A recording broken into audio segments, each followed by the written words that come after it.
Welcome back to the TOP podcast, or otherwise, the Top Podcast, Teaching Over Preaching. This is episode 2. In episode 2, I got a chance to interview someone who's not just an NYPD officer, but somebody who has an inspirational story that really connected with me. This was somebody who was at a low point, then improved themselves, and then got back to the low point, and then improved themselves again, which is something that you really don't hear of that much. Usually people, they win once and that's it. Or they lose and then that's it. But to come back from that, it's incredible. Aaron Lohman, or as Instagram knows him as, Huge Fat Loser, it was a special interview. We went in depth on his backstory, his goals, his intentions, and hearing him just makes me want to work out more and makes me want to raise my own standard and raise my own expectations. Without further ado, here's the Huge Fat Loser. Well, thank you, Aaron, for coming by. I really appreciate you coming by. Just give me a little bit of a rundown of who you are and what you do, and we can start from there. All right, my name's Aaron Lohman. I do a lot of things. Mainly, I'm a father of 2 kids. I'm a husband. I'm a New York City Police Sergeant where I work in the health and wellness section, and I'm a physical fitness trainer, mindset coach, and just as of recently, an author. Awesome. And before I even get into the book, I guess my next question would be to, were you always a personal trainer? Were you always a coach? Well, you weren't always a father, but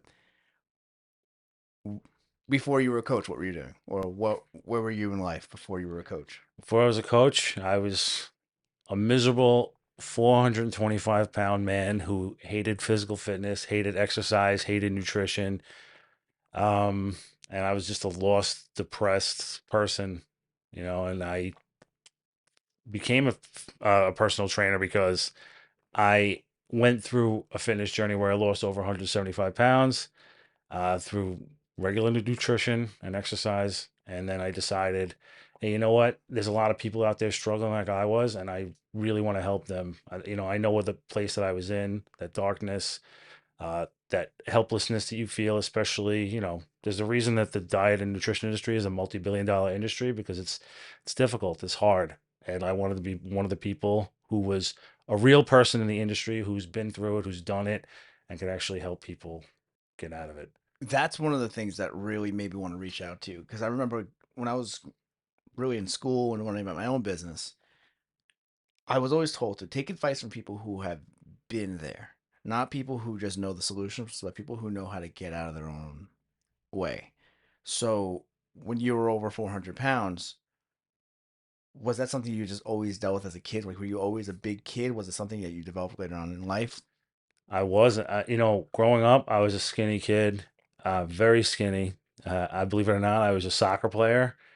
And then I developed unhealthy coping mechanism with eating pretty much when I was 7 years old. My parents got divorced. My dad left, just didn't show up one day. He used to see us occasionally on Sundays when he decided to pick us up, and most of the time he wouldn't even pick us up. And then eventually he just called up one day and said, hey, you know what? I don't want to see you anymore. And it was crazy. Literally, my mother handed me the phone and was like, hey, your dad's got something to say to you. Hands me the phone. And he said, hey, listen, I don't want to see you anymore. And it was pretty messed up. I hung up the phone. I still remember that feeling to this day. And ever since then, it just eating became my way. It literally, food became my best friend. It was my coping. I really didn't have friends growing up. I had an awkward upbringing, especially not having a father. I didn't know how to make friends. I was kind of a weird kid. My mom sent me to elementary school on the first day with a bow tie on, which set me up for failure right away. And then from then I had a grandmother who was a really good cook, and she used to feed me all the time. And then I would eat whatever was in the house, and then eventually uh, it led to when I was a teenager, I gained a ton of weight. I worked in a deli, and I just ate constantly all the time because I was unhealthy. I was, my coping mechanisms weren't great, and I used that as a tool to, find happiness. So I guess that part where you find out the news with dad, you start to eat. However, you were telling me before that you were an athlete, correct? Correct. I played soccer. You, Yeah, you were yeah. playing soccer. Now, were you playing soccer when this all happened? Did you stop playing soccer? I stopped playing soccer completely. Like I remember it was the last time I played soccer. I was in ninth grade, and I've always been kind of a bigger guy, especially height wise. I've been the same height. I'm 6'4" since I was in eighth grade. And I went out for the soccer team one year in ninth grade because I enjoyed it. I played it as a kid when I was younger, and people would make fun of me because of my size, because I really wasn't like soccer player size. But at that point, my stepfather came into my life. He was very abusive to me and my brother. He used to force us to like work on his. He used to have a bread route. He used to force us at 5 o'clock in the morning to go out. Sometimes skip school to work, and I just couldn't deal with working. That dealing with the abuse at home, and then also playing soccer. I just couldn't do it anymore, so I quit. And then from then, that's when I really, really started to let my weight get out of control. Yeah, because the reason why I was asking that before is sometimes I think a lot of people have terrible eating habits, but when they're active, and I think this what happened with me at one point, people think, "Oh, I work out, so I can eat all this crap." Yeah. Then eventually something like this happens where life's going to hit you. So if something happens and you have to stop or take a break, all that stuff's going to finally catch up because now you're not burning 1,000, 2,000 calories. Now you're just eating the extra calories away. Mm-hmm. And that's going to start showing on the scale, start showing in your clothes. And when you're at that age, do you understand that you're gaining weight at that point? Is it something that you just realize when you look back on it now? I mean, I honestly don't remember. I mean, I obviously remember gaining my weight. I remember the uncomfortability of like going into a changing room. I mean, there's nothing more traumatic for an overweight teenager than to not be able to buy clothes in the regular store and like I have to go to the big and tall store and things like that. It was kind of depressing at the time, but I never really thought of a solution to fix that problem because my mother was overweight. My mother's family is completely overweight. My grandmother was overweight. And to me, I just chalked it up as, oh, hey, you know what? This just must be the way I am. This is genetics and whatever. I didn't realize what I was doing was I was damaging my whole life through my habits. And it wasn't just genetics, it was a lot of things that I was doing. So I really just looked at it as like, oh, well, it's not my fault. I can't do anything about it. Okay, and then at this point, this is towards the end of school. This is towards, it was from ninth grade till I guess senior year and even in college. Okay, and then as far as when you get called up to the NYPD, did that change? Did that put you in a different perspective? So, like, what was it that I don't want to say it was a turning point, but what gave you that? Hey, I gotta get in shape because NYPD does have at that time. I assume they had standards. Yeah. So, what made you change for that?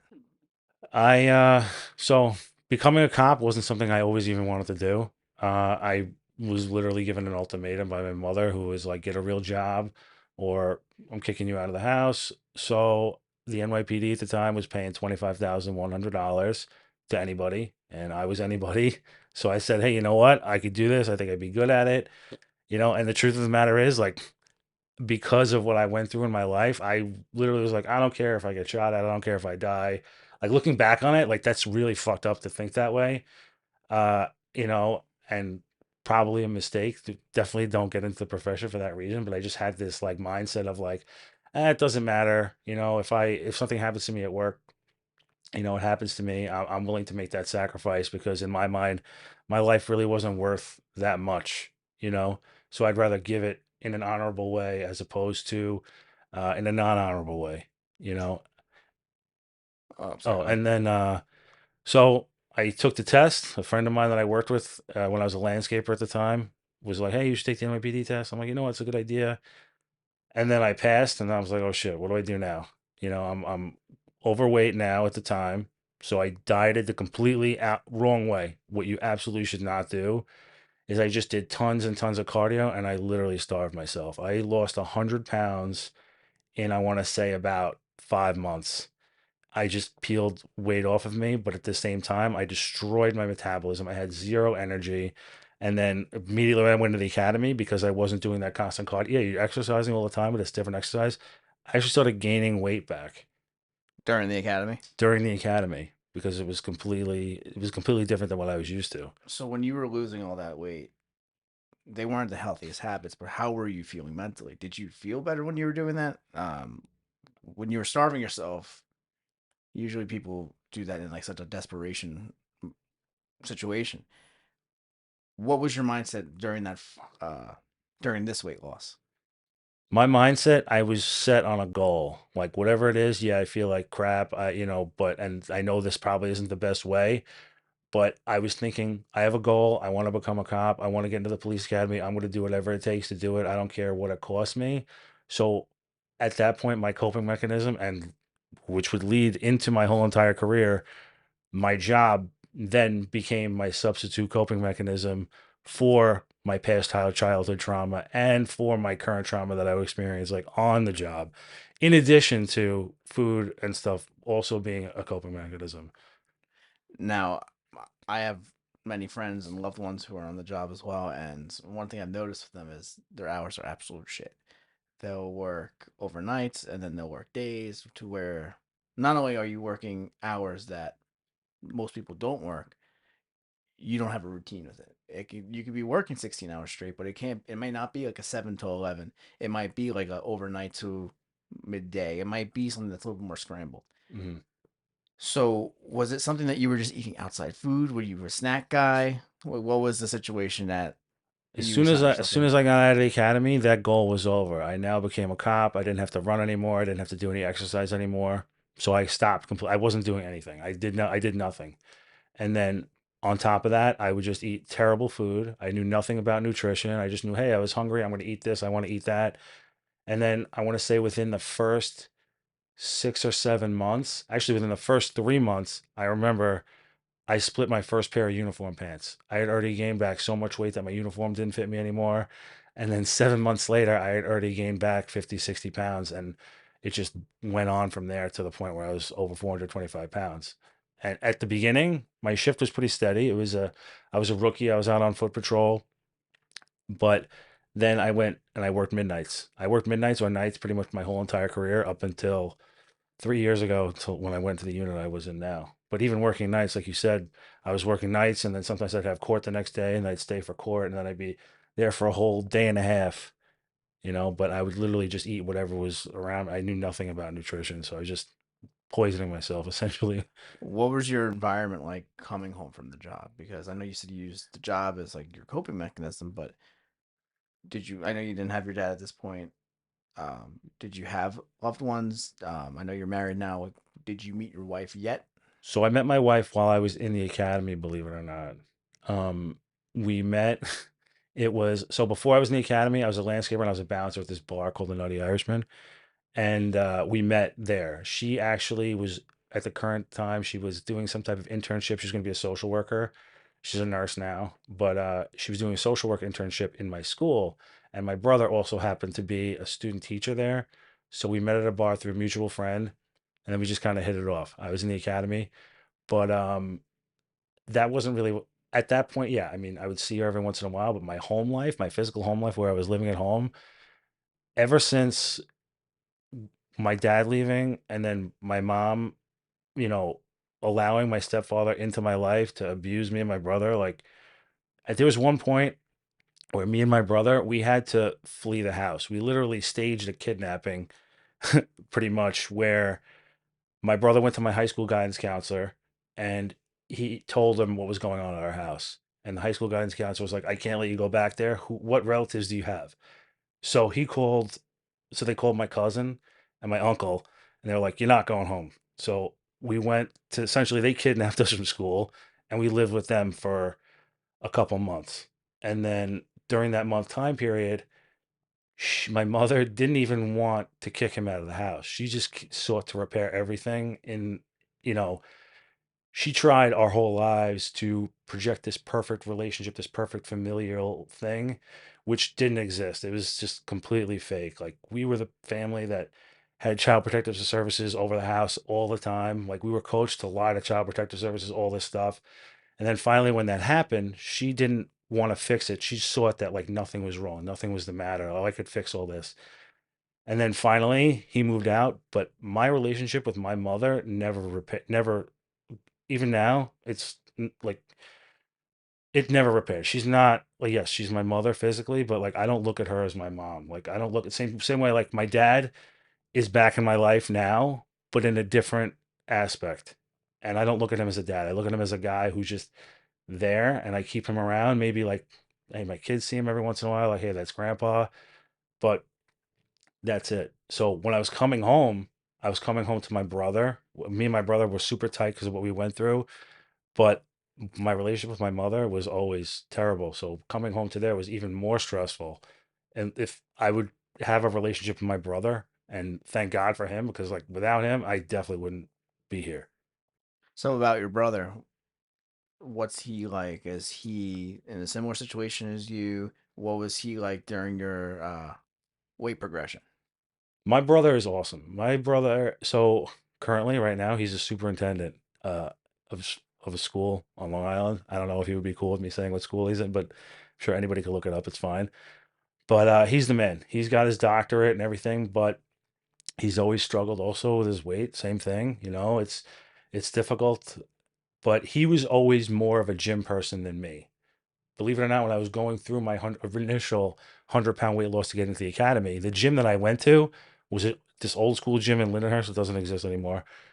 It was called All Natural Fitness. And he was the one who was already going there. He was already working out. He was already taking martial arts and doing all this positive stuff, which is what I think helped him earlier in his life be better at school than like, because me, I failed out of 5 colleges, like to him though, school was always a priority. He always knew what he wanted to do. And I think like having that physical fitness mindset in that point in his life, which I didn't have, helped him be better in that regards as opposed to what I was doing. And then, as far as your brother, is he someone at the time? Was he who leaned on who more? Do you Oh, think? I definitely leaned on him way more. Yeah, So for was he the sure. person that really like stood up to your parents growing up? Oh no, I was definitely the one who stood up to my parents growing up. There were times where like me and my stepfather would literally fist fight each other, and he, I would talk to him about it and seek his support, just being my brother, my friendship or whatever. But I was always the person who stood up to them. I was the older brother. I'm 2 years older than him, so not only did I feel a responsibility to take care of myself, but I felt the responsibility to take care of my brother. Yeah, that's when you're. It's crazy because I feel like we can live any type of life that we want. We can have all these experiences. I was telling you before we even started, like I'm going to Greece and whatnot. And the reason I'm bringing all this up is we can have all this fun planned out. We can have all these materials that we have, but if we don't have that one special person or a few special people to share them with, or people that we care about, then this stuff's nothing. So I always love hearing that bond that people have when it comes to either brothers or friends. When you were pretty much going through the academy, was it just your brother? Did you have any other circles? Were you in a bad crowd? I mean, my best friend at the time, he moved to Washington, D.C. And like, listen, on top of being abused and all this other shit, I really had no friends, man. Like, I was like bullied in school, like, and I really had nobody. I became a bouncer. Yeah, I had friends that I worked with when I was a bouncer. I had friends that I worked with when I was a landscaper, this type of stuff, but it was casual friends, like people that I would work with, maybe go out with from time to time, but no real hardcore friendships, you know. And then as far as the NYPD, did you find any people in the NYPD? Was it something that you just did you feel like an outcast because you were a bigger guy? I always feel like an outcast all the time. It's one of those things where I tell people this, like when people come up to me and talk to me, they'll be like, "Oh, I follow you on." I think that they're lying to me. Like it's this weird thing in my head. Like I just feel like this person's lying to me. It's because of what obviously childhood trauma and whatever. But I feel like people don't really actually want to be my friends. Like it's. I'm working on it always. I'm always working on getting better, and I've developed better relationships. But when I went to the NYPD, yeah, I mean, I developed new friendships, but my main relationship came with the job. Like now my new relationship was like, I'm going to do this job and that's going to be the people that I meet here and it's going to be my life. And I fell into that trap where I let the whole entire job become my entire identity. It was who I was. through and through. And I look back on those days like what a mistake that was. Those people who you thought just didn't want to be your friend. Was there a reason why you thought that? Obviously, we were going back to trauma, but was there something that you were telling yourself? Like, for example, I've had situations like that where I had people in my life where I'm like, they just want something. They just there's like a double. What's the word I'm looking for? There's an ulterior motive for this situation.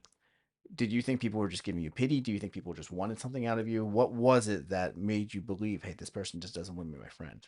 I thought that they wanted something out of me for sure. Even listen, even when you hit me up to do this, I was like, all right, what does this guy want? I don't know. Like I just something in my head, and I've gotten over that over the years, especially over the past 5 years on this journey and like doing what I do on social media and all this other stuff.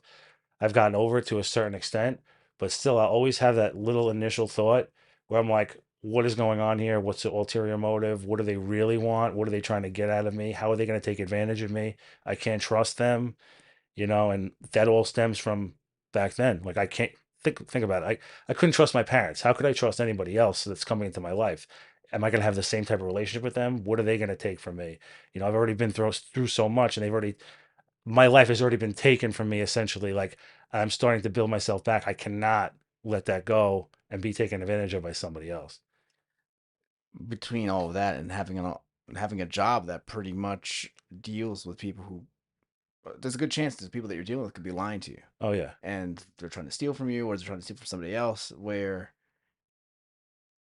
it's almost just hard to find someone to trust. Now, you said your wife was with you during the academy. What role is she playing during this? Because it doesn't feel like you've hit that turning point just yet.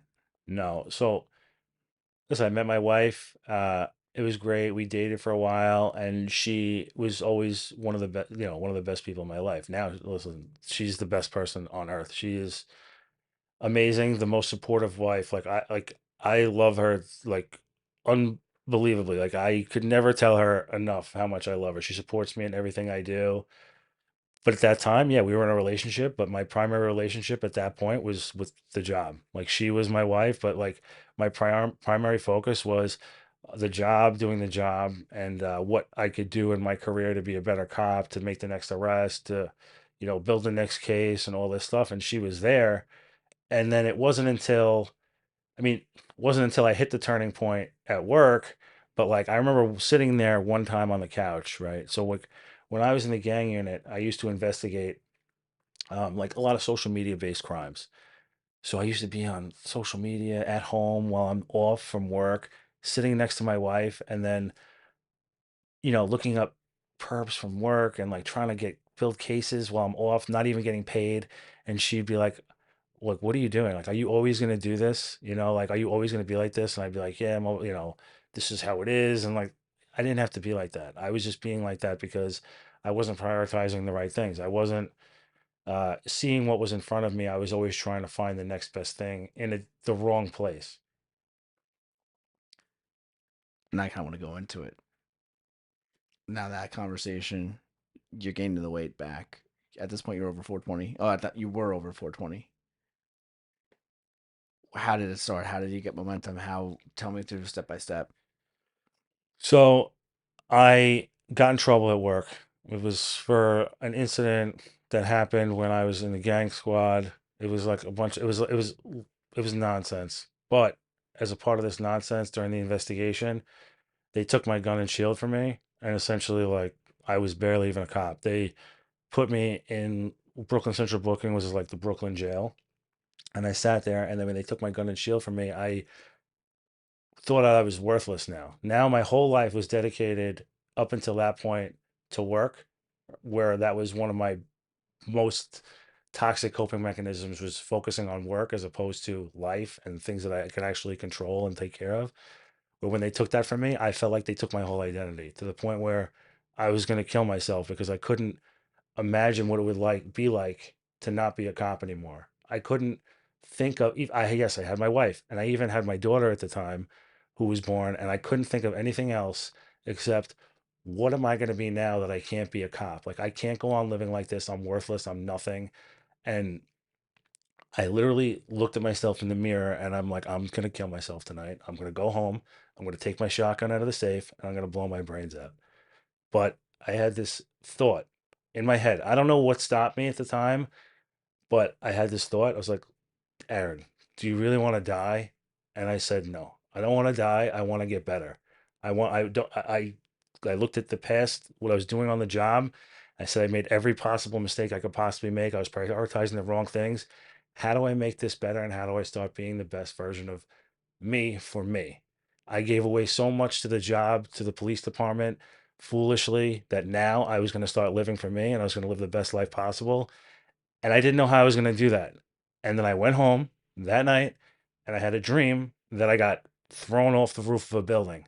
I was overcome by a perp and they threw me down. And on the way down, I imagined my daughter going old without me. And then I woke up that next day and I said, after that nightmare, and I said, I don't know how I'm going to do it, but I have to be the best version of myself every single day. What can I do to be the best version of myself? So then from then on, I started focusing on changing my mind first because that was the most important thing. I had to reevaluate my perspective on the world. So the first thing I did is I started a police charity, which I don't do anymore, but I had to let cops know that they weren't alone, that people out there cared about them because there was a lot of things internal in the police department at the time and external that was going on. And it was like the whole I think it was Ferguson, and then there was what do you call it? I can't remember the other incident. Baltimore. There was a bunch of things going on at the time, and so I started that, and then I started to see more positive things out in the world. And I started to spread positivity, and I started to change my mindset, and my habits. Even this something is going to work every day. I hated where I worked. I absolutely hated it. I was cleaning toilets every day in what is essentially jail, but I tried to focus on what I could focus on, and that was the good things in my life. Even if it was getting a cup of coffee that day, that was good. I tried to see the good. I practiced gratitude, all that stuff, and then I got out of there and I got transferred to a precinct. And then I saw a guy who was the alter ego of myself. He was another guy who went through a situation kind of similar to mine, where he was jammed up, as we call it. They took his gun and shield and they put him back on patrol. And I was also that same guy. But he was the most miserable person I ever saw in my entire life. And I said to myself, am I that guy? Am I being that guy? Like I can't be that guy. So then I said, okay, I took it a step further. I said, okay, listen, I really need to get my physical body in shape. I've been working on my mind. What can I do to better my physical health? And I was like, I hate working out. I hate exercise. I don't know shit about it. So I was like, you know what I liked doing as a kid? I liked riding bikes with my brother. So I was like, okay, how could I ride a bike? And at that point, I Googled, am I too fat to ride a bike? Because I thought I was too fat. And people legitimately in this forum, it was like, bike forums, whatever, were like, yeah, you are too fat to ride a bike. You have to get a special whatever bike. I didn't listen to them.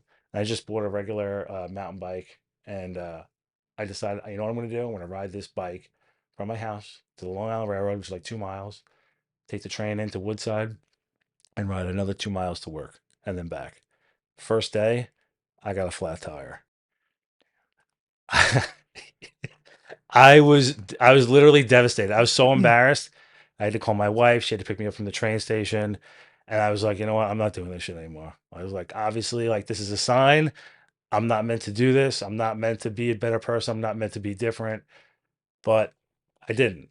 I went, I got it fixed. I got better tires on it. And then I continued to do that for about I want to say like 5 or 6 months, maybe. And at that point, I had lost some weight. And that's when I started, hey, you know what?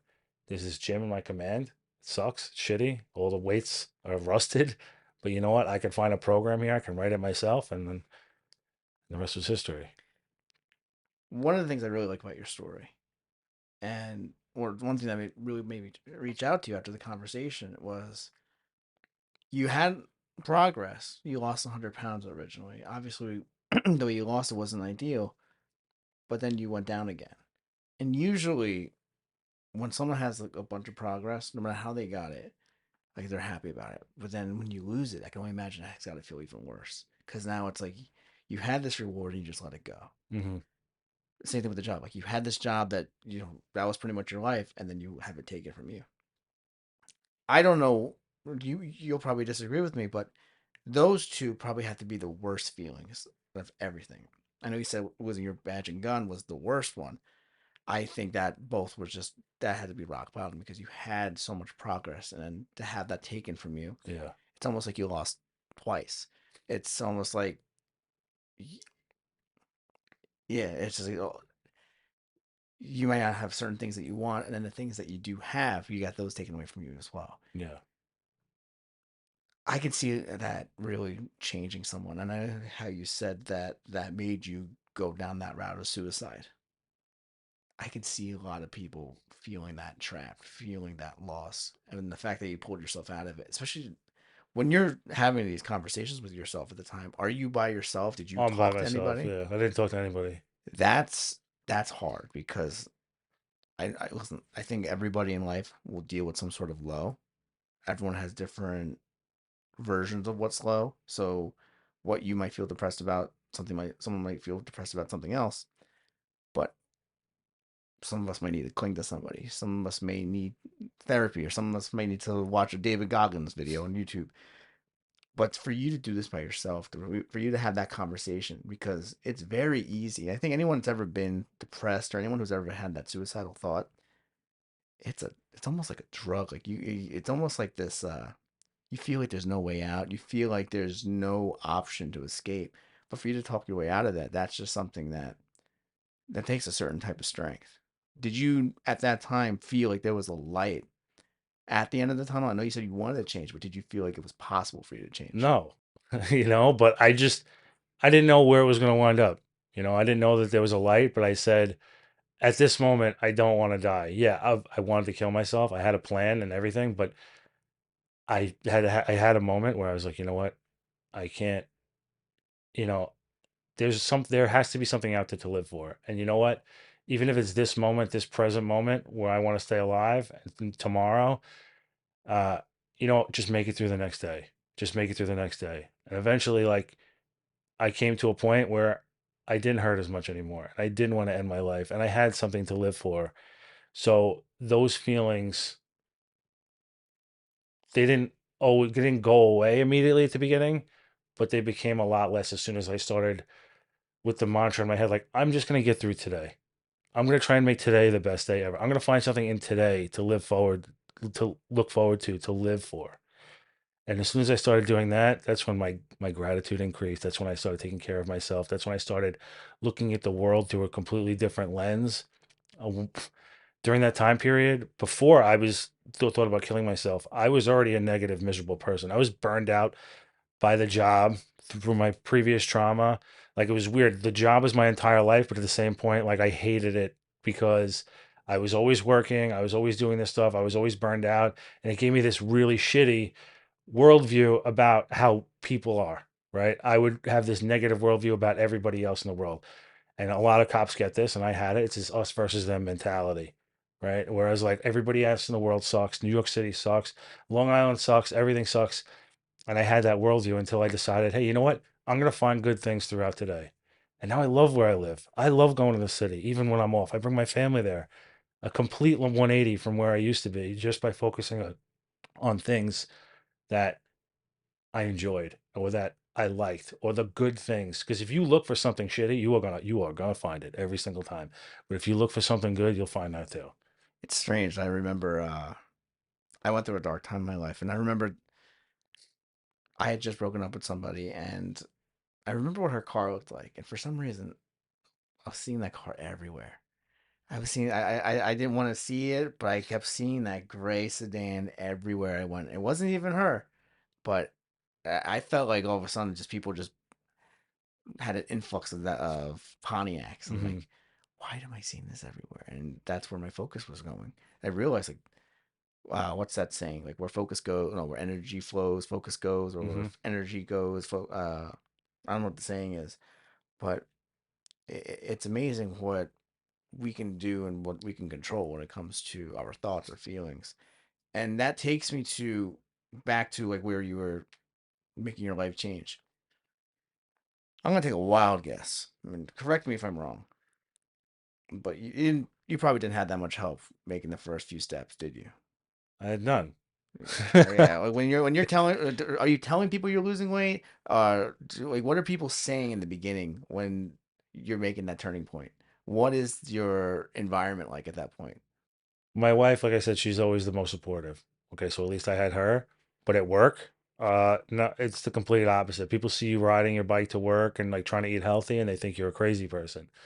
You know, oh, look at this guy. He's riding his bike to work. Like, what the hell is he doing? Like, they make fun of you at first. Being a cop, there's a very toxic environment internally. You know what I mean? It is like 13th grade with a gun, and people didn't accept it at first. Even when I started working out and I started posting videos and content, people, even now, people talk shit. They always have something to say, like, who does this guy think he is? Like, trying to like lose weight or whatever. But then you hit that point where you're actually successful and you do it. And it's like that quote, man, like, people will doubt you until you do it. And then they'll ask you how you did it, and they want to know, hey, listen, how'd you do this? Like, I would like to, you know, lose weight or fix something about myself. And listen, I could be bitter and be like, hey, I'm not helping you. F you. No, because I know where that comes from. That initial, I don't want to call it bullying, like shit talking, comes from a point of insecurity or anger about yourself, something that you see inside yourself that you don't like, that this person is changing in them, that you want to change, but you don't want to admit that you want to change. So you'd rather talk about them, and I know that because I was that person for sure. Before I started my own journey, I was the person who talked shit about everybody else because I knew how broken I was, and I couldn't show these people how broken I was. So I had to go over the top and pretty much crap on all these people for doing what essentially was I knew that I needed to do, but didn't have the internal strength to do. Yeah, it's strange because I feel like when I really break it down, do you have Facebook? Yeah. So I'm sure you have at least 100 friends on Facebook. Hmm. But how many of those friends are friends that are going to support you? Friends that are going to be like, yeah, you can do this. Like, you can totally do this. Or friends that would call you out and be like, listen, I think you're fucking up. I think you're doing something wrong. Everybody else is kind of like a bot. They're not actually bots, but almost An there's like NPC. a, yeah, an Yeah. NPC where it's like, okay, you're not really relevant. You're either in my way, but it's unfortunate because it can be very draining for somebody, and Hmm. sometimes a lot of people rely on that type of validation. But to have that drive within yourself to be like, no, fuck that, I'm gonna keep working on that. My main question really is, at what point did you feel like you were really getting momentum, where you're like, oh shit, this is really good? Because sometimes people get like, oh, I lost a few pounds here, I lost a few pounds here, but was there ever a point where you're like, whoa, like this is I feel the transformation. I feel this change in me. I don't really remember a specific moment like where I saw myself and I was like, wow, maybe I caught myself in the mirror and I'm like, hey, you know what? I'm feeling stronger. I'm looking better. Uh, but the main thing is, and listen, people will talk shit about social media, about how bad it is. But I'm going to tell you, me deciding that I was going to document my journey from essentially the beginning on social media was one of the best things that I ever did because people out there who were in a similar position as me would reach out to me or comment or DM, and not just the negative shit that comes with it. People who are positive, who are encouraging, who are going through the same thing, who then I developed other relationships with, who we would support each other. And then it got to a point where I was losing weight and I felt unmotivated sometimes. And like this thing goes off in your head, like, well, I can't let these people down, And that helped me escalate it even further to the point where, like, am I who I say I am? And yeah, I am. So I'm going to continue on that. And I found a group of people who decide to engage with me on a daily basis that like really support me. And it's really helped me be where I am now. Yeah, having that system, having those people that make you believe that what you're doing is the right thing. Because I feel like no matter what it is that we do, I'm realizing this with running a business where sometimes I don't even know if I'm doing the right thing. I do my best, but I don't know if it's the right thing. I kind of seek out help from other people, and Hmm. not that I need their validation, but it's nice to hear that, hey, it seems I'm going in the right direction, because a lot of the times I think a lot of us live life blindly. A lot of us make decisions with we have the best intentions for ourselves, but we don't know if they're good decisions. We don't know if they're bad Yeah. decisions. So obviously you were making decisions that weren't the best for you at one point in your life, but now you're making a lot more. strides. You're making a lot more progress. When you're making all this progress, what's your dynamic like with like the wife, with the kids? Like, do you? Oh, it's so much better. I became so much of a listen, I'm not going to say me and my wife don't argue and whatever, but like before, I was in such a dark place. My wife would be like, Aaron, you're smothering me with your negativity. Like, literally, that is a quote, direct quote that she said to me before any of this. And I remember that specifically. And it hit me kind of hard, but I didn't change then. But I remember that. But our relationship's so much better. I have a daughter and a son now. My relationship with them is amazing. Like all I want to do, I have a very boring life. I tell people this.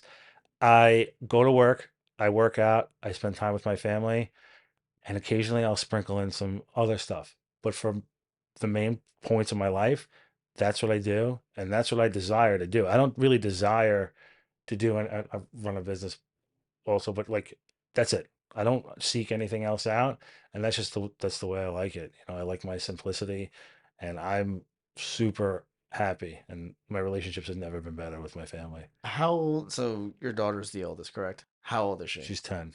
So she's pretty much watched your transformation. So I can only imagine how much of an impact that subconsciously done on her. Where it's like, oh no, she may not be able to say it right now, but It, like for her, she could be like, I grew up watching my daddy pretty much lose a bunch of weight and pretty much become this elevated person.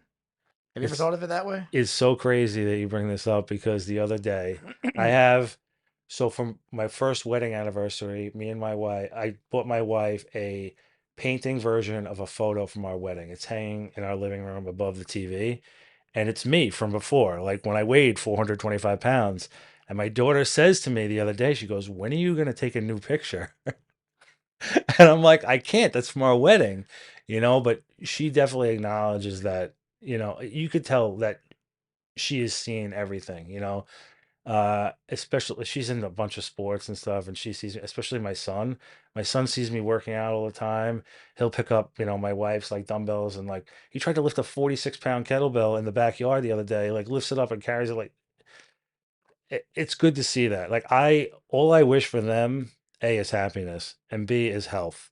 You know, there's so much surrounded by garbage, whether it be uh negativity, right? And then eating bad. Like I just want to develop healthy habits so that they continue on that mental, because all that stuff affects your mental health. It's like eating bad, not exercising, all that stuff. I just want them to have all three of those pieces going forward in their life. Like I would want nothing.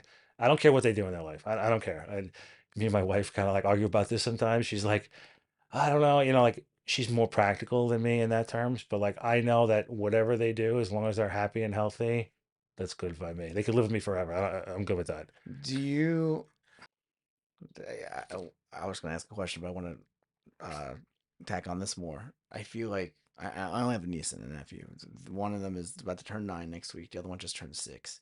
And one thing I'm realizing is they're at that age where they see their parents, they see like certain adults that they're really close to as heroes. And it's one of those things where, yeah, I think it brings out, I don't want to say a soft side, but it brings out a pure side of us where I'm like, crap, like I'm like this person's here. Like, I feel so significant. Like when I talk with my niece and nephew, like it's one of those things that makes me want to not disappoint them. Like that now, yes, I'm living for myself. You're supposed to make yourself happy, but I think it's okay to live to honor other people. Yeah. And I think this is where things get twisted all the time, whether it be social media or in life, where it's like, I don't give a shit what anybody says. I don't seek validation. I think seeking gratuitous validation is bad, but seeking meaningful validation is definitely good.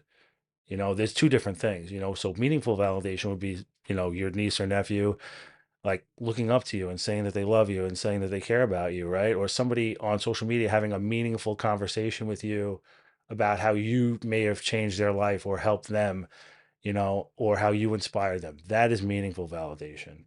And that's important. One thing, I guess we'll get into it. So I've been reading your book. I said this before, and I didn't read it yet because that's what I'm up to. I've been using your. If you get a chance to read Aaron's book, it's really visually appealing, and I've been pretty much using a lot of the graphics as bookmarks. So I'll be like, okay, I'm up to, like, instead of using a bookmark, I go, I got to remember problems versus inconveniences. So what you were saying about like that validation is like sometimes people will look at not getting enough likes as a problem versus, hey, my loved ones hate me or my loved ones right now are at a crossroads with me. Hmm. Where sometimes people look at things and like they're not problems. Yeah, they're inconveniences, but their focus is just off. Yeah. Um, a problem is like you or your wife having cancer. That's a problem.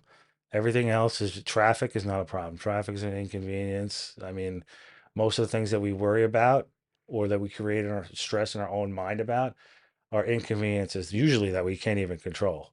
The big things in life, like you get into a car accident and you're injured, that's a problem. And we get those twisted a lot. Yeah, I mean, I've been really diving into your book, and the goal is to finish it by Friday. It's really given me a perspective because I think a lot of times you'll have three people deal with the same type of experiences. However, they're completely different people. I remember going to the seminar where they had these two brothers, and these two brothers, twin brothers, they came up from an abusive father. The father was an alcoholic, drug user, and treated them both the same. Not one person got it better. Like they both got it pretty equally. But these two kids end up completely different. One kid ends up really successful, married, kids, or is like a CEO of a really big company, really bright future, and they're thriving. The other one's struggling a little bit. This person is just on the outs. They're at a low point in life where they're contemplating suicide. And you wonder, like, what the hell happened? They had the same upbringing, same influence, but they have two different outcomes. Now, for me, it's how one person takes it, how one person internalizes it. You know, you've owned the name huge fat loser, where if someone else called, you can call someone a huge fat loser, and that can ruin their life. Yeah. What are things that like I feel like you would be a better person to answer than I can? What's a good way for someone to really change the meaning of what happens to them or what happens for them? I think the main thing that people don't do that they have to do is they have to acknowledge and be truthful with themselves and where they're at and where they want to go and whose essentially fault it is that they are the way they are. Now, I'm not saying that if you were abused, it was your fault. It obviously is not, but there comes a point where that abuse hopefully stops. And after that is over, you have the choice. It's not easy. It is definitely not easy, but you have the choice. Am I going to overcome this thing and be better? Or am I going to continue to let my abuser win even after the abuse is over? Because essentially that's what goes on. When something traumatic happens or when something bad happens, we continue to let that thing affect us forever. And I made the same decision with the job where I said, the job got me to this low point where I was thinking about suicide because they took my gun and shield from me. But at the same time, I'm not going to let the job be the thing that A, defines me, or B, that beats me. I'm going to be better than that. And same thing with my stepfather, right? I'm not going to let the abuse that I suffered from my stepfather make me, because if I become a piece of shit, or if I become an abusive parent, or I become an alcoholic, or I become any of these things, he's winning. My father's winning. All these people who sought to destroy me are winning. And I need to and want to be the person that wins. The way I see your situation, the way you've reacted, is you have an abusive stepfather, and people look at it two different ways. I'm going to be abusive because my stepfather was this way. Oh, I forgot to answer. Oh, I'll answer it with your situation. You can be an abusive you can be an abusive father to your children, and you can say, I'm like this because of my stepfather. Or you can be the greatest dad in the world, and you can be like, I'm like this because of my stepfather. Same verbal answer, but a different meaning behind it. you are the way you are because of your stepfather. Where it sounds like, I'm not gonna say it was a gift, but it was something that gave you a, hey, I'm not gonna be that person. I'm gonna steer away from this type of person. Do you know this is just my personal opinion. The difference is effort. It's a lot harder to change habits than it is to succumb to what you see, right? If you're just constantly living in the same thing, that's easy. That's the path of least resistance. I'm just going to become this because this is what I saw, this is what I experienced. But to change that, to go against the grain, to go against the tide, it's hard. It's hard to have those thoughts in your mind or like your negative thoughts and think to yourself, hey, you know what? This is messed up. I don't want to be like this. I need to change. What effort do I have to put in to changing my mind, to changing my thought process and to be better and have that self reflection? And the truth of the matter is, in the society that we live in these days, most people don't have that moment of self reflection where they see something in themselves that they don't like and actually put forth effort to change it. And I don't mean just fitness and weight loss. I mean mostly up here. Most people go through the same life through their whole life, never changing one opinion that they've ever had in their entire life because they never sought to learn anything any differently or change what they thought. Yeah, it's strange because makes you wonder: is it that people just don't want to admit that they're wrong?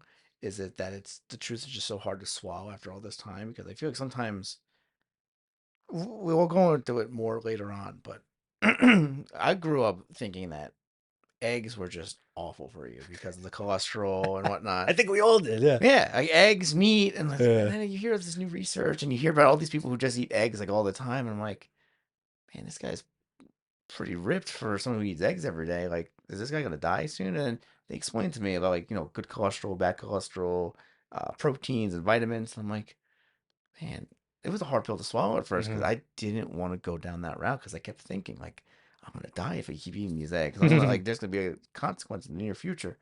But I think what you said with effort is such a bullseye of an answer.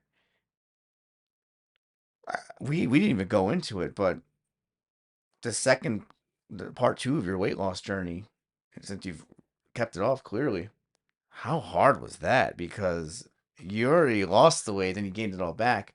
Now, but also you went from not eating and starving yourself and just doing cardio to you look healthy. So healthy habits. You're changing that habit. So I mean, we'll backtrack a little bit. Talk to me about that first like 3 to 6 months when it came to making those changes because I know it's not easy. No. So as far as exercise is concerned, I told you I was riding a bike. Didn't really know anything about lifting weights. I mean, I had lifted weights occasionally throughout my life, but not like anything consistent. And then, like I said, my brother was the workout guy. He used to drag me to Bally Total Fitness, and I used to just do not like essentially nothing. And then, nutrition wise though, Yep, that's where I'm gonna go with it. um, which is the most important piece, by the way, for anybody out there listening or watching this. Nutrition is the most important piece, and I really didn't know anything. I just knew at first. I was like, okay, my fitness pal. Somebody told me about my fitness pal. I'm like, I'm just gonna track my calories, right? And then that's what I did at first. All I did was track my calories. And then as I was doing that, I would look stuff up. I would research things about fitness and nutrition and diet stuff to help me get better. And the more I learned, the more I realized that I was screwing up like completely. Yeah, well, calories are important, especially if you're lifting weights. Should have some protein, how much water you should be drinking. The other activity that you're getting throughout the day besides just working out is equally as important, if not more important, than the exercise that you're doing in the gym. And then I decided that I'm a big fan of the cheat meal. All right. I know that's like a toxic term in 2023 for some reason. I always see these Instagram pages be like, terms that need to be eliminated, cheat meal. Well, call it whatever you want. Call it a high calorie meal, call it a enjoyable meal, whatever. To me, I could be very disciplined during the week because of my schedule. But I know that if I'm looking forward to something at the end of the week, like whether it be like, oh, a couple beers, a nice meal, pizza, whatever it is, I'm a big fan of All American Hamburger. Shout out, send the check. But I, So it's funny, Christine, the one who introduced me to you, She's the one that brought me there. Oh, really? And I'm like, holy shit, how did I not know about this place? This place looks Yeah. like a dump, but this place is awesome. Yeah, yeah, no, it's really good. I mean, listen, it's not like restaurant quality. It's fast food hamburgers, but to me, it's just it's awesome. Like I love it for a good cheat meal. There's something very humanizing about that place Hmm. where it's like, we don't need any brand names. We don't need anything crazy. It's just everybody enjoys a nice greasy, well, most people enjoy a nice greasy burger. Yeah. And it's okay to have this once in a while. Obviously not every day, but it's nice to have a cheap burger that when I went there was a huge line. Hmm. So obviously it was very popular, but it was something just very like I get it. Yeah. And that's it. I just had to rebuild and restore my relationship with food because up until that point, my relationship with food was so bad that I looked at bad food as that's what I did originally, right? So when I lost 100 pounds, I knew at the time I was doing it completely wrong, right?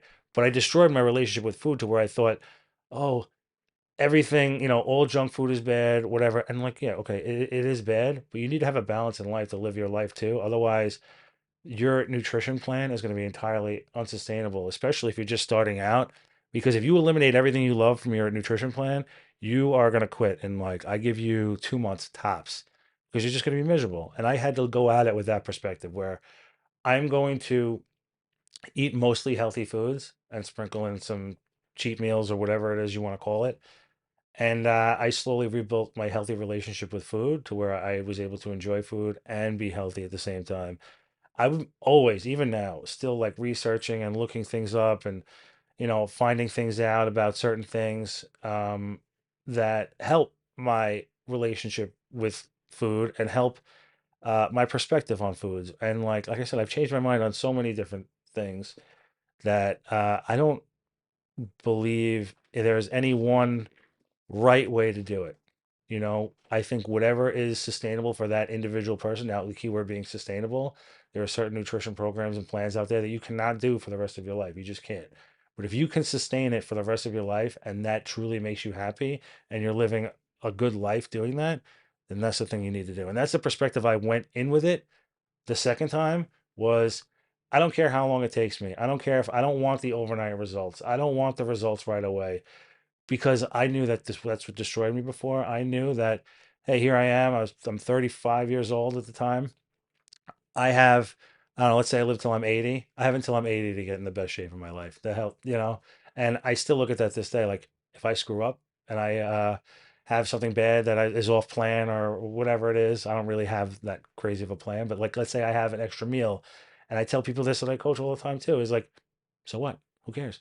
You have now 34 years for the rest of your life to get in the best shape. You can't beat yourself up. As soon as I went into that with that positive perspective, it really helped me out a lot. It had stopped me from quitting because the thing before was I would get to a certain level, I'd screw up and I'd quit.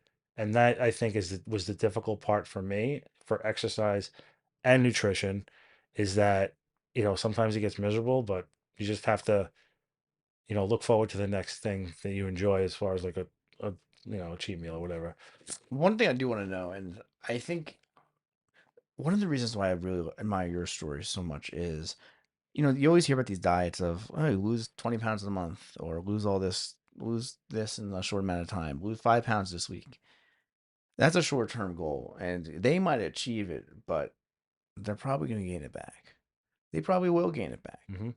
You're always, at least once a week, we're probably going to come across somebody that says, oh, I got to diet. I got to lose 20 pounds. Or this one's my favorite Monday. Monday starts. Um, Monday, yeah, Monday it starts. What I like about you and what really made me feel like I gotta like talk to you is you've been doing this for a while. Like this is at this point it's become a lifestyle. Hmm. At this point, it's become your identity of someone who is healthier, someone who makes better choices. That I think is one of the biggest problems that people have now is that they want to lose the weight, they lose the weight, and then they're like, okay, that's it. Like the story you were mentioning when you got into the academy. Oh, we had gotten to the department. Hmm. You got to the department. Now I can let go. I remember there was this one situation, and I tell people this. So I used to compete in mixed martial arts as a kid. Okay. When I was 19 years old, my last bout, I was in pretty decent shape, and I started dating somebody afterwards. And I was training, working out 5, 6 days a week. At this point, I was 165 pounds at the time. Um, I had cut weight, but I gained a little weight back, which was normal. But I was 165 pounds, like when we started dating. And I remember she wanted to see me all the time, and she'd be like, "Hey, let's go out to dinner. Like, let's go out." Like at the time, I was 19, so I couldn't go to like real bars, so we went to Hmm. Applebee's. This is the same girl with the car too. Oh Yeah. man. Yeah. Oh crap. Yeah, I never even realized that. Put two and two together. Uh, so she's like, "Hey, let's go out." I'm like, fine. Yeah, we had normal day jobs at the time, and instead of working out, training hard, burning 1,000 calories, I decided to eat a sampler at Applebee's. And you also have to top it off with dessert. So instead of burning 1,000 calories at night, I'm now eating like 15 to 2,000 calories each time. And now we're seeing each other like 3, 4 times a week. Well, yeah. Before you know it, I went from 165 to like 194. Damn. And then she goes, "You gained so much weight. What the hell?" Um, but I realized like I just changed completely. I was a different person. Yes, I was hanging out with that person, but I am now not that person who makes healthy choices. Those habits are, I think, what make you who you are. So I was a very different person. So that's where I was getting at is I just became a very different, unhappy person. I was making bad choices. I wasn't doing what I was normally doing. So for you to lose all that weight, keep it off, you had to become a certain type of person, a more disciplined person, a more focused person. So that's what really kind of drew me to you. What would you say to somebody who is trying to start and immediately they feel those urges to like give in? You're not gonna get better if you don't put in the effort. And I'm gonna tell you this: people think that it's just about fitness and losing weight and all this stuff, but just cultivating that discipline and creating one healthy habit, let's say that's your fitness and nutrition, will literally change your whole entire life. Okay. And I know people say that, but for me, I decided I was going to get healthier and change my mind and change my fitness and outlook. But because of that, because of the discipline and knowledge that I cultivated, I would have never taken a promotional exam to become a sergeant ever if I didn't do that. I would have never had the discipline to write a book. I would have never had the discipline to go back to college and finally finish my degree. I would have never had any of the things that I currently have now. I would never be on this podcast. I would never have started an Instagram page. I would have never done any of this stuff. So just know that when you're taking that step forward, it's not just to lose 10 pounds or 20 pounds, it's to change your entire life. Okay. And you're not going to change it unless you take that first step and continue in that direction. And you will take steps back. You will mess up. You will screw up. And that's fine. That's perfectly normal. Just continue on the next time. Keep going. I always call it the 80-20 rule. 80% good, 20% setbacks, and you're good. Let's say you batted 800. You'd be the best player in the league. All right. So just keep on going. And I know people hesitate to start, especially like when they have a setback and they want to quit. But I'm telling you, you're never going to feel better. There's something in your head that's telling you all the time. Even when I was miserable and overweight and depressed, there was always that thing that kept telling me, "Hey, do you really want to be like this? Do you really want to live like this? Do you want to be like this the rest of your life?" And I ignored it. I was blocking it out because it was easy. And the ego gets in the way and tells you you're perfect and tells you that you don't need to fix anything and that everything is fine. Listen to that voice that's telling you to be better. I'm telling you that right now. As soon as you listen to that voice and start trying to improve on yourself, the results will be amazing and you will be a person that you could have never even thought possible. I do want to ask you. So I feel like we're living in this world of do you give affirmations? Are you one of those people that says like I'm amazing, I'm strong?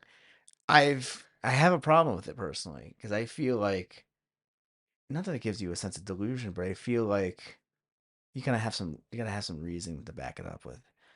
For me, it's like, hey, what gives me confidence or what gives me momentum is saying, okay, I've done this, I've done that, I've been doing this. And then you have other options where it's like, no, I'm a strong person, I'm amazing. Like you look at yourself in the mirror.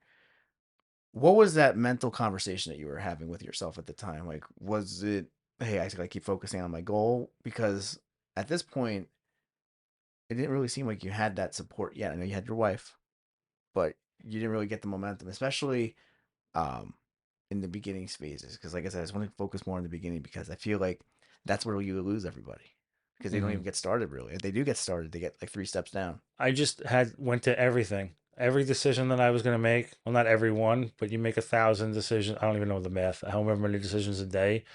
But the ones that I knew that I was consciously making, I would say to myself, is this decision going to make me better or make me worse? And like, I have a shirt that says you have two choices, get better or get worse. That's it. Those are the only two choices that you have in life.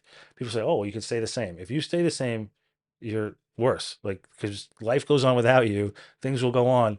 Just make that conscious decision to get better. And that's what I would go with every single day when I first started is, hey, listen, I didn't know what the hell I was doing. I just had to think, hey, listen, is this decision that I'm making, is going to the bar and having 12 beers right now going to make me better or make me worse?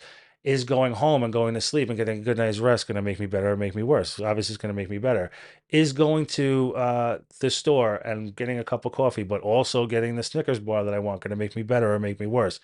And it's just those small decisions until you figure out what it is that you're doing through like what I did, like research and stuff, like what is good for me and what is not, um really pay dividends in the long run, and not beating yourself up if you make a bad decision, but just continuing. Motivation is, yeah, motivation is great, but it's short term.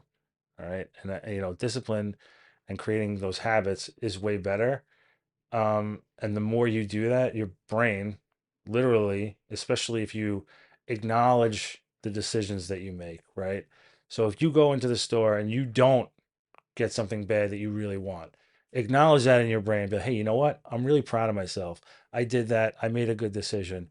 And you know what your brain will do? It will secrete dopamine into your body. And our bodies love dopamine. That's why we love when someone double taps our photo. All right. Like, hey, look, hey, it's good.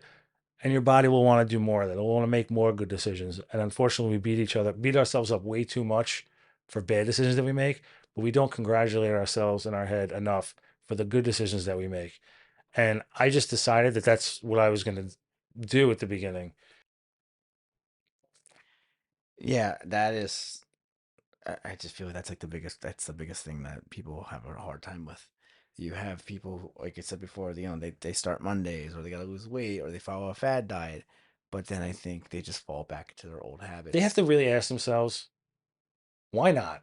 Why not you? Why not now? Like, what is stopping you? Really? Because what people think is stopping them is the fact that dieting is hard and nutrition is hard. It's way deeper than that, than people think. They're like, ask yourself, why am I not doing this? What I want to be the best version of myself. I think everybody does, whether they say or not, right? So, what is prohibiting you from doing that? Why do you think that you don't deserve to be the best version of yourself? Why do you think that your family and your friends don't deserve the best version of you? There's something in there. There's a reason that you're thinking in that way, that you're not wanting to be the best version of yourself and help yourself. There's something deep in there. Whether it's that you think you don't deserve it, you don't deserve to be happy, you don't deserve to be a priority, you don't deserve to be healthy, whatever it is, there's going to be something there, and it's there for everybody. That's why I tell people, a lot of people, listen, you don't need a nutritionist, you don't need a personal trainer, you need a psychologist. All right. Because you have to figure out what that thing is first.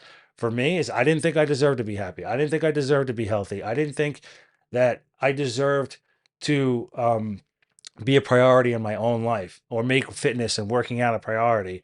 So what I was doing instead was I was making everything else a priority and not myself. So, Do you want to wait? no, yeah, that's all Yeah. good. Because at first I thought there was more people coming. I'm like, damn it. Yeah. When it comes to that thought process, it's so much more mental. It's so much more of a deep rooted subconscious feeling. A lot of times I feel like a lot of times people feel just don't they don't deserve to be happy. They don't deserve to be successful. They don't deserve to get what they want in life. And I think that's why people have jobs they don't like. They're with people they don't like. They have a life that's just not ideal towards them. And a major part of that is who you surround yourself with and where you are in your environment, because it becomes normal to be miserable. When I was waking up every day at work, being completely miserable and depressed, I would talk to people around me and they'd be like, yeah, living the dream. They'd be just as miserable as me. So I thought that this was the normal way to live. I thought that getting out of bed every day, completely exhausted and tired and in pain, and like almost like getting sick from like being exhausted, that was a normal way to live because everybody I was around was in that environment. If you're not in that environment of, I don't want to say self improvement, but if you're not in a different environment, that environment around you will show you how everybody else is. So you want to live like everybody else instead of wanting to be yourself, and what it is your goals. And it comes whether it be your parents or your friends or whoever, coworkers, it doesn't matter.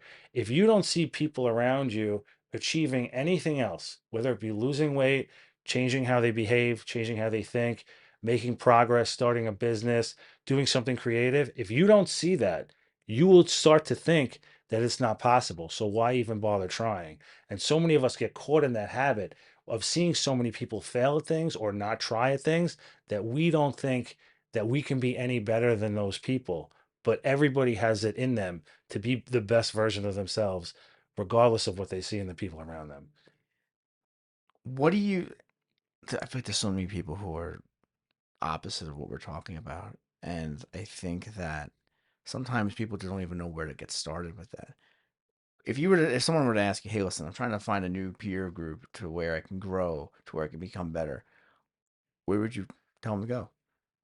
Like a peer group, like people to hang out with, If I wanted new friends, yeah, I wanted new friends who were not going to bring me the down, who are going gym. to build me up. The gym. Go to the gym, go train jujitsu. Jujitsu is great. Listen, I wish that I had stable shoulders because it's always something I've liked, been into like doing, but you have to find a group of people in the gym is great, and the gym gets a bad rap, especially, you got Joey Swall on social media, like tearing everybody up with the videos. But for the most part, the gym is one of the most supportive places I ever went in my entire life. For the main gym that I go to is Bev Francis Powerhouse Gym. The first time I set foot in that place, I was terrified. I didn't even know what it was called. I didn't know anything about bodybuilding. This was East Coast Mecca bodybuilding. Everybody in there is the most supportive person on earth. And I think that play a sport, join a club. CrossFit is another one. I don't do CrossFit either, but CrossFit is a very supportive environment. Go in there. Those people are waiting to help you. They're waiting to have somebody else in the group with them. I like that a lot, and I think that's one of those things that, yeah, that there's this, not a bad there is a bad stigma about people that work out. Like, you think they're a meathead, or you think they're just like cocky, or you think they're just like a bro. Like, I feel like there's more to that. Even for me, sometimes I get this idea where, I've been doing jujitsu pretty much all my whole martial arts my whole life, and I remember, like, there's people that come in all the time, but now that I've been doing this a while, I have to look back at myself. I'm like, no, I don't, at this point, I don't even care about the whole fitness part. I do it because I like the people. I do it because I want to get better. I don't, yeah, I like looking good and I like, losing weight and being healthy. But whenever I go there, I just go, hey, I like these people better. I want to see these people. Like, these people are my friends. There's this, I don't know if I could say his name because of the unit he's in, but there's this internal affairs lieutenant that I know that does jujitsu, and Oh, I know who he is. I met him at a wedding, and I brought him in there, and he's even though I have the experience, he's been more motivational to me because he lost like 50 pounds. He is like doing, I don't want to say the diet, but he had like this very healthy lifestyle, working like crazy. Started another business, and I'm like, this person's been more of a gift to me than I probably have been for him because, yeah, I could teach him some stuff, but he's definitely made me less of a wimp because now I'm like, crap, I could work a little bit more. I could eat a little bit better. It's that competition that is healthy that I've been seeing a lot with other people, especially at gyms. Yeah. And it's the mindset that you have going into the gym too, right? If you go into the gym and you are the type of person that's just jealous of other people or what other people have, that's not gonna work. You have to fix that relationship first before you do anything. Otherwise, you're not gonna fix anything else in your life.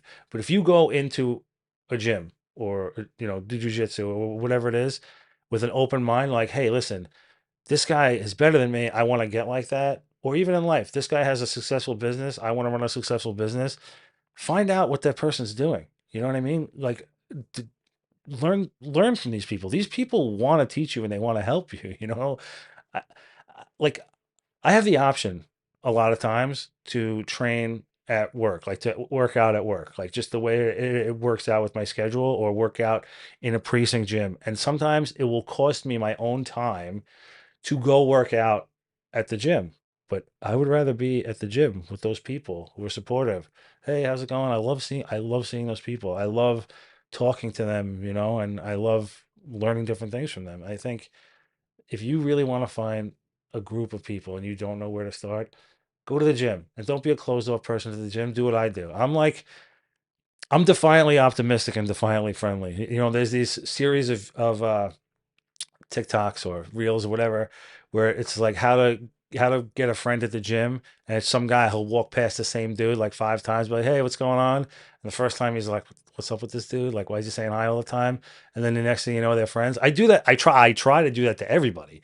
You know what I mean? Like, I want everybody to be on that same team. Because fitness is so important, not only for your physical body, but for your mental health. I work out like a maniac, not because I'm trying to get on stage and be a bodybuilder, because like I want to be physically healthy, but for my mental health, man. Like when I come out of the gym and I'm completely exhausted, like nothing else is on my mind, like I don't think about anything else, and I feel great.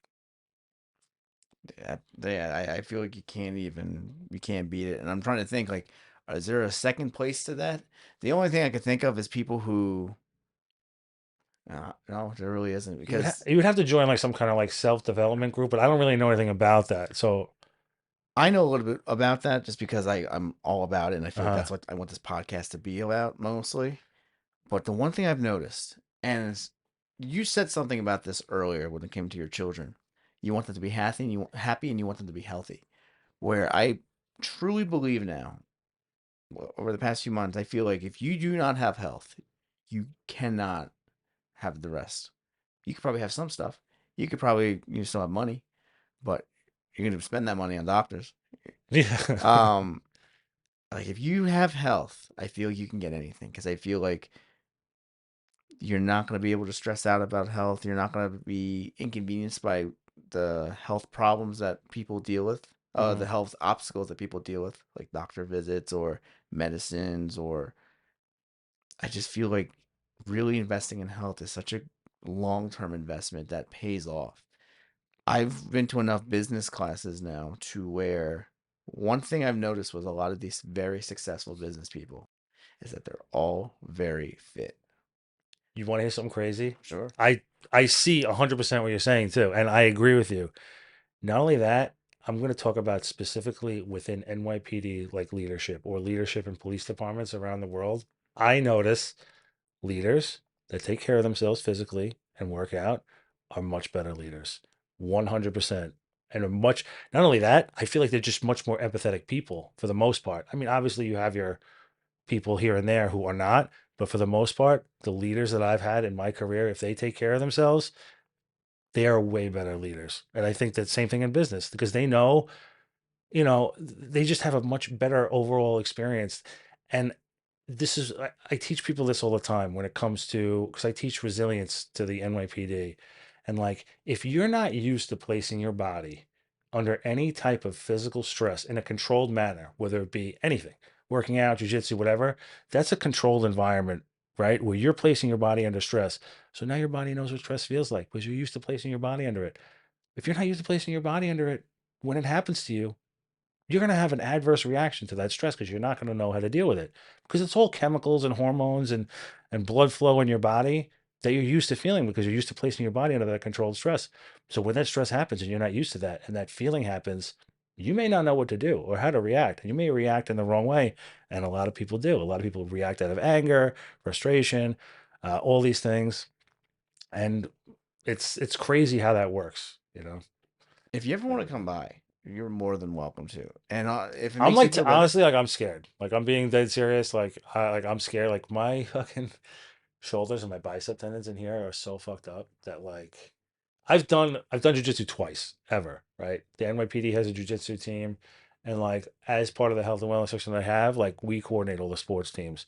So when they have an event or like, Tom Blast comes down or uh somebody else comes down, like I'll go down there to be like and I'll roll around and stuff, but like listen, I'm not fucking good or anything. Like and I've had guys roll around and like, bro, you're so tight. Like I'm like, yeah, dude, I can't fucking do shit. I can't even do regular barbell squats because I can't get my arms like back further than this, man. Like, so Uh, it's an open invitation. But if it's one of those things where we can probably figure out, okay, what's the limit of this where you're not hurting yourself, that can definitely be beneficial. You can just tell the person that you're going with, hey, listen, like I have a bad shoulder or a bad bicep, like uh-huh. just watch it. And they'll definitely watch it.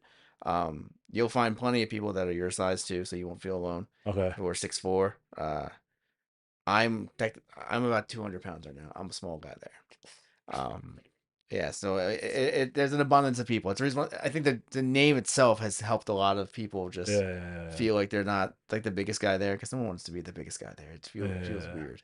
But I wanted to go into again what your role is now in the department because I find that very wonderful, and I feel like a lot of people will find that wonderful. And I didn't even know that it existed. So just tell me, where are you in the police department right now? So I work in a unit, it's called the health and wellness section. It's existed since 2019. I got there in 2020. So on their inception, it's the craziest thing, you know. Pretty much most of the things I do on social media at that point, like most cops are very private because they're scared of what they're doing on social media is going to violate policy or whatever. When I decided that I was going to make a social media, I went in it with the idea is like, okay, could I possibly get in trouble for this? Sure. But to me, if I could save one person or help one person survive depression or, suicidal ideation or even their health, I don't care about I don't care about that. I don't care about getting in trouble. So I got a DM one day and from an executive in the department, hey, we're starting this health and wellness section. We think you'd be great. You should apply. I'm like, no. Well, I said, we'll see, you know? But at the time, I didn't really want to do it. I was doing anti-crime, like all those units that got disbanded by the NYPD. Like I was in like every one of them. And I liked doing what I was doing. And I had to have a conversation and say, listen, do I really want to help more people, especially cops? And I said, all right, yeah, I do. So I had the interview and I got it. And essentially, what I do is multiple things. But the first thing I do is I coordinate a peer support program. So the NYPD has a peer support program. There's over 400 and something members embedded in the NYPD in commands of people who volunteer to be a person in their command who people will go to if they're in some type of crisis, if they need some type of help. And that person will help them get resources either inside or outside the department to help with their mental health. That's the mental health portion that I do. Then the physical health portion that I do is I will literally go to a cop's command and help them work out, help them learn how to work out. I'll write a fitness and nutrition plan for them for free, 100% for free, and I'll answer any questions that they have. I run fitness and nutrition like workshops, and then like I do like a 8 week, I call it a camp, but I bring them down for a day at the academy, and then I check in with them for 8 weeks to make sure they're meeting their goals and stuff like that. And we run initiatives and programs, and we actually like give away vacation days for people who start their own programs. I'm just trying to shift the cult. Oh, I also teach every lieutenant that gets promoted, every sergeant that gets promoted, every field training officer, every neighborhood coordination officer, for the most part, unless I'm on vacation or something, I do a portion of their training where I teach them about resilience and mindfulness and like taking care of your physical self, taking care of your mental health with the outlook that like I think the piece that is always missing from whether when we talk about mental health is the acknowledgement that the job sucks a lot of the time. Okay. And it does. And a lot of these units in the department, even my own sometimes, will be like, oh, everything's going to be great. And like, well, I'm not with that because I've been down every single road in the department and I know that there's a lot of shit that sucks. So I come at it with the point where I acknowledge that this shit sucks. Right. But what are we going to do about it now? Now that we know this, that all this stuff exists and there's nothing that we can really do about that stuff, what can we do about the things that we can control now so that we don't make the job worse on ourselves? take care of yourself, take care of your physical body, take care of your mental health, take care of your habits, take care of your family, your relationships, all these important things that I think a lot of times we overlook because we look at like, okay, the job controls everything in my life. And I know what it's like to be that way because I used to think that. So now that I know what the truth is and that we have control over those little bit of things to even make, to not make it as bad for ourselves, I teach them try and control those things for themselves and just make the career the best that they could possibly can. And if they can't, I beg them every single time. I say the same thing every time. If you can't find those things that you can control to make your life better and change your perspective, please leave, go do something else. This career, this job is not worth your mental health. It's not worth your health at all. Like, please, I beg them, go find and do something else. Do not let this department or this job be the thing that destroys you, and it will destroy you if you allow it to. One thing I mean, what I really love about this is I've had enough conversations with other officers, and I asked them, like, like, who are the people who usually make the situations the way they are? And a lot of them say it's people who have no experience, have no skin in the game. Hmm. It's always people who have no idea what the people who are working have to deal with. Yeah. And what I like about what you're doing is you're providing this solution, this service, this option, this light. However, having that experience of not only being an officer, but someone who's been at rock bottom, Hmm. someone who, listen, if you can lose, well, I don't think we've ever answered this question. So you lost 100 pounds the first time. How much did you lose the second At time? the height, it was 178. I'm like 10 pounds back, but that's by choice. Like I knew, like I'm just like chilling. I'm not really doing as much cardio as I should be doing, but I'm just like chilling. Like I know that if I started doing cardio again, I would whatever. I'm just like comfortable, like maintaining at this point where I'm at.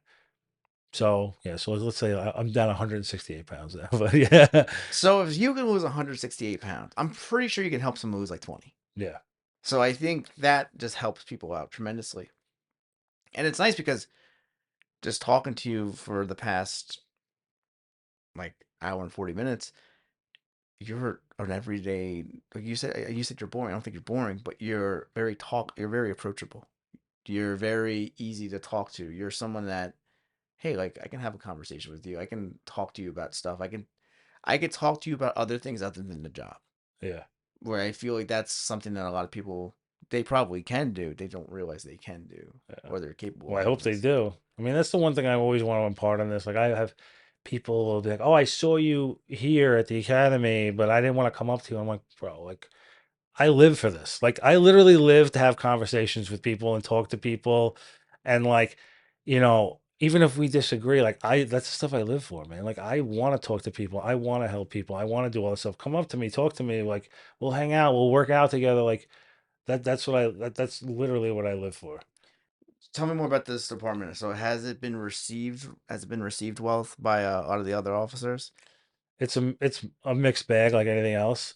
Historically, like especially like when I was going through what I was going through, the reason I didn't tell anybody is because there was always this stigma around mental health where if you seek mental health treatment or anything like that, the job is going to screw you. And there are it's not really like that anymore. Um, it's coming around to be better, and the cops that have gotten treatment and help through my section, they're back on the street doing what they got to do and continuing in their own successful lives. But there is some pushback sometimes. Some people are skeptics and non-believers, and I don't blame them. Like I mean, like the department and law enforcement in general has like written it that way for so many years. It's going to take a long time to turn that ship around.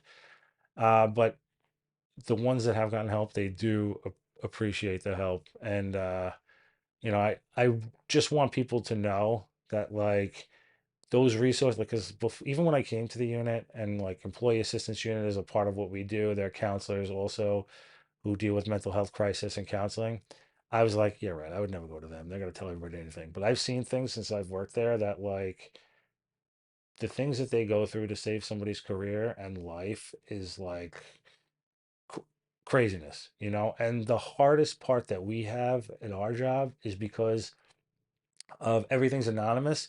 We can't go out there unless somebody volunteers is like, hey, I want to tell my story. We can't go out there and be, hey, this cop went through this and blah, blah, blah, blah, blah, and everything's fine now. We can't tell anybody that. We can't tell our success stories. So you're going to hear negative stories a lot of times, sometimes lies. People will, let's say, get in trouble for, I don't know, they'll beat up their wife or they'll do something bad. And they'll be like, I went for help and the NYPD screwed me over. It's like, no, dude, you beat up your wife. Then you tried to like get counseling and now you have to go through the mandated counseling. Like, that's not the same as volunteering, and getting your own help. Those are two totally separate things. So, I mean, listen, we're trying. It's an uphill battle. And like I said, I totally understand why it's an uphill battle, but it's a battle where if anybody has any questions, seriously, come see me and I will give you the truthful answer. Sometimes too truthful. I came into this unit with the perspective that like I'm always going to be who I am. My priority is always going to be the cops, the members of the service. And if I say something that's out of turn and they launch me from this unit, I don't give a shit. I'll go do something else tomorrow in this department. I don't care. You know what I mean? My priority is cops. So if you come to me and ask me any question, I don't care what it is, that stays between us. Like, and I will ride or die with that.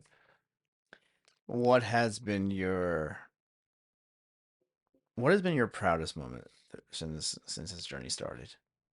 As this is a three-parter. As a family man, as someone in this wellness unit, and then as someone who's had a massive influence. So start with the unit. My proudest moment in this unit was I was able, okay, so this is 2 weeks ago, 3 weeks ago, June 3rd and 4th, I was able to take 25 cops on a wellness retreat to a resort upstate New York, something that like nobody ever thought would ever happen. And we did like yoga, we did like exercise, like team building exercises, meditation, and like to have some of those people who were involved there. Listen, some of the stuff is some outside of the box stuff. Like, and to have some of the people who were there who were participating like literally like say, listen, this changed my life, like that is huge. And obviously like counseling somebody through something, through a dark time, and helping them like literally saving their life, that I don't I can't really choose just one, you know what I mean? But those are the things that the reason that I continue to do what I do professionally where I am now. And like it feels good. It feels good to give people who don't feel like they have hope, you know? And like it just feels good. That's powerful because I feel like giving that person hope, as we see just based on the stories we've talked about, when you don't have hope, it takes you down a dark path. When you do have Yeah. hope, it can change your life around. Yeah. What about just as a family man? Just tell me as a family man. As a family man in general, it's just this is gonna sound so corny, man, but like every day that I come home from work, I'm just super proud.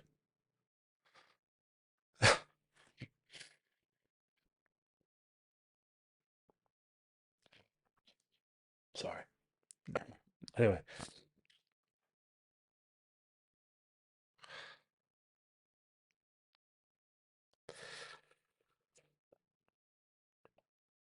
like when you go through something that you don't think you're ever gonna make it out of, just like every day is just listen, I'm not saying every day is like, oh, this most amazing day ever, but you look at every day just like a little bit differently because of what you went through. And like you are on this other side of it. Like I can't choose one moment with my family. Like everybody says, like, oh, they're obviously the birth of my children and my wedding, like all three of those things are great. But just every single day I get to come home, spend time with my daughter, and chase my son around. My son does this thing where he like, Dad, come find me, and he hides in some place like right in the open where it's so easy to find him. But just that just makes you so proud to just A, be alive, B, be a parent. And I mean, I just look forward to it every day. Professionally, the thing that I'm most proud of, not outside of work, is writing writing the book and finishing college, which I thought was really at the time I was like, why am I doing this?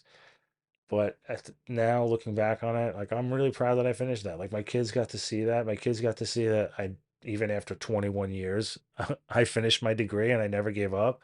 and hopefully that imparts a good example on them that they do positive things and don't give up. I want to get into the book, but I just want to comment on the college part. And thank you for uh, being comfortable to be open about what we were about your children. There's something about when I mean adult, I mean adult over like 30, um, who finish college because it's anyone from the age of 18 to 22 can go to college. All right, like you're already still used to high school. Hmm. You know, most people who go to college now, if you're not going for their specific study, they're going to party. But to be in your stage of life, because my mom finished college, and she's in her 60s, so That's I awesome. see like it's so hard to go back because you have so many reasons to not go back. Hmm. But say that you're gonna do something and finish it, even though it took you a little bit long. It reminds. Ever watched the movie Snow Dogs? No. Oh, this movie was like 2000. Th- it was pretty much a race in Oh, wait Alaska. a second. I did see this movie. Yeah, Yeah, yeah, yeah. Okay, yeah, yeah. and Now you see. Yeah, okay. like to finish that race, it's like it doesn't matter if you came in first or last. It doesn't matter if you like graduated early. I don't give a shit about the people who graduated in 3 years to the Yeah, four. yeah. But to go back to school, because I can only imagine how vulnerable you got to feel or how weird you got to feel to you're going to college with a 19-year-old. Like meanwhile you've literally lived two of his lives. Yeah. So I can only imagine that. But to get back into what I wanted to ask you originally, I've had a chance to read a good chunk of your book thus far. I love it. I love the way it's designed. I said Thank this you. before. I fucking hate reading. Um, I was definitely that person who would always just type in the summary and be like, okay, like what? I'll just Google the summary. But what's nice about this book is that it's laid out in a way that's very engaging. You start off with like a quote or you start off with a question and you go right to answering it. It's not like a boring narration. It doesn't sound it's not boring at all. The text sounds like a conversation. It almost sounds like a transcript of not necessarily this podcast, but it just sounds like a transcript of a conversation that you had with somebody. And I think that's what made me want to keep reading it. And I got through that book really fast. I'm like I said, I'm not the best reader, but I think I got through like 25 pages in like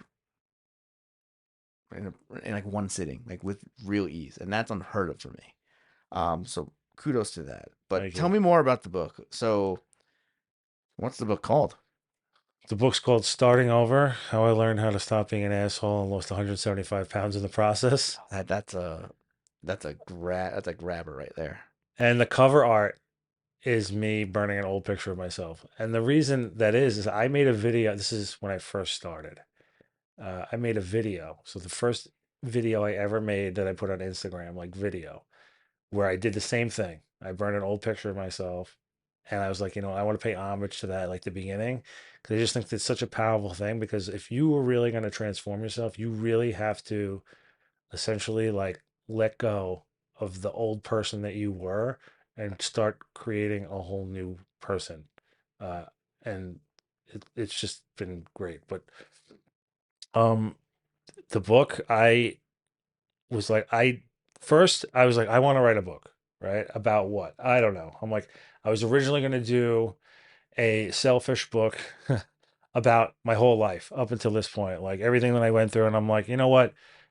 Maybe later, not now. What I really want to do now is I want to create essentially what it is, a handbook on how I changed my outlook in my brain, uh, and how I use that to change my physical being as well as my mental health, and also behaviors that I see in other people that lead down paths of destruction and things like that, and like how to bring yourself out of it. Everything I talk about in that book is things that I've done, that I've experienced, and how I got out of it.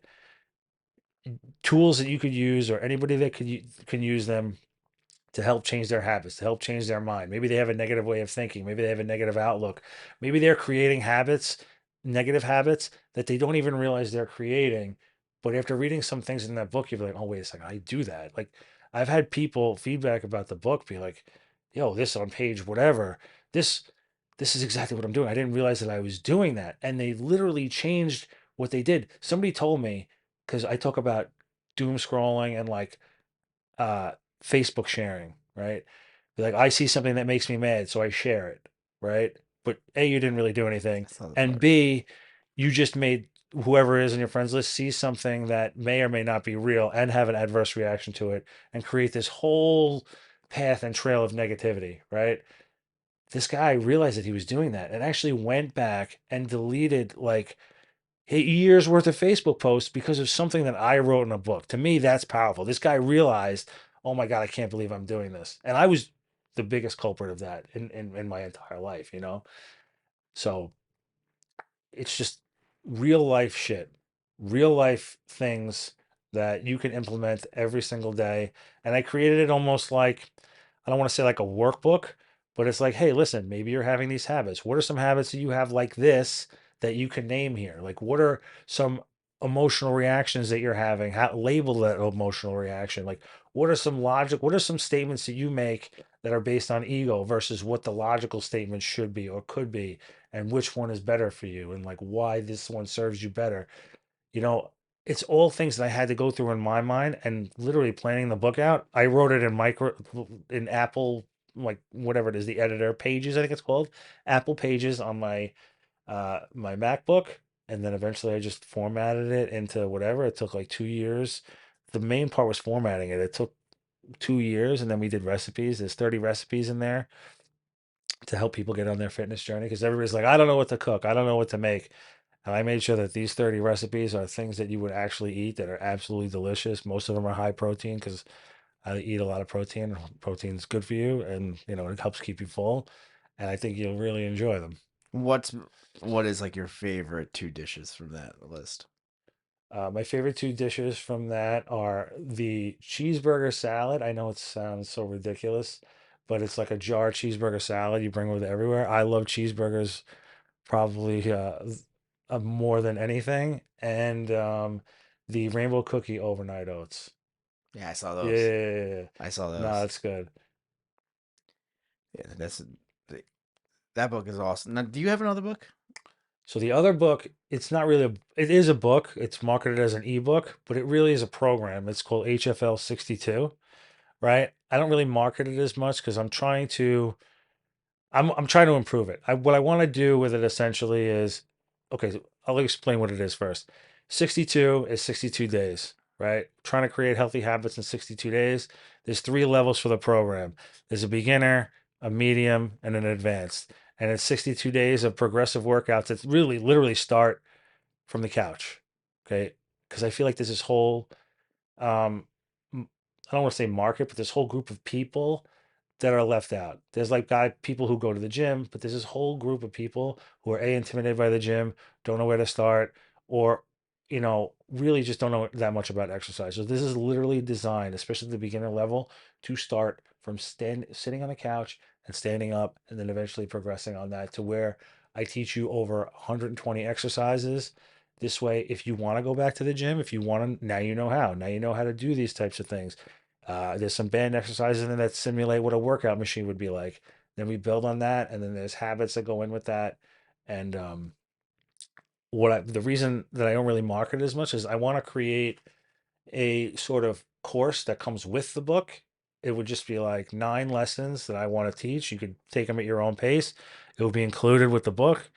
And I just want to like talk about topics for people who are just starting, just so that they don't get distracted and they know that the path that they have to be on.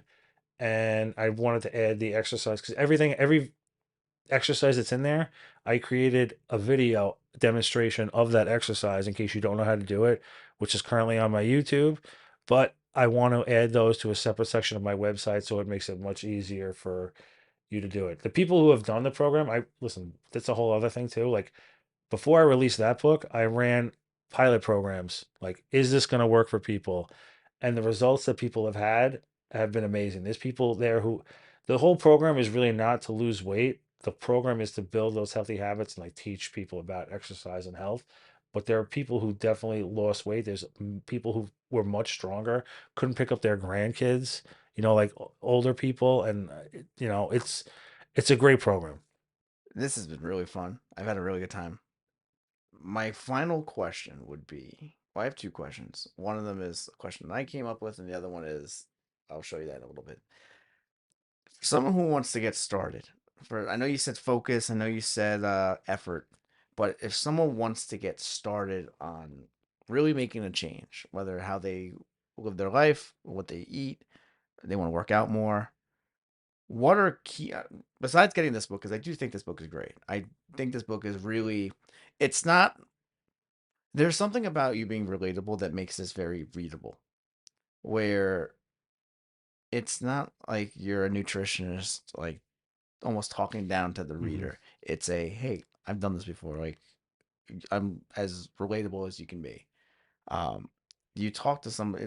It's almost like, I guess it's like a first person sense, Mm. where you're talking to people in a way where, yeah, I get this. Like, I can hear, I can almost hear your tone of voice when I'm reading this. Like, there's a lot of personality to it, and I think that's what makes it so powerful. And I think that's what makes it very moving, because there's parts of it where I'm like, I remember that one little section as with the Reddit guy, Hmm. and you ask, "Is this Am I guy the an asshole? asshole?" Yeah.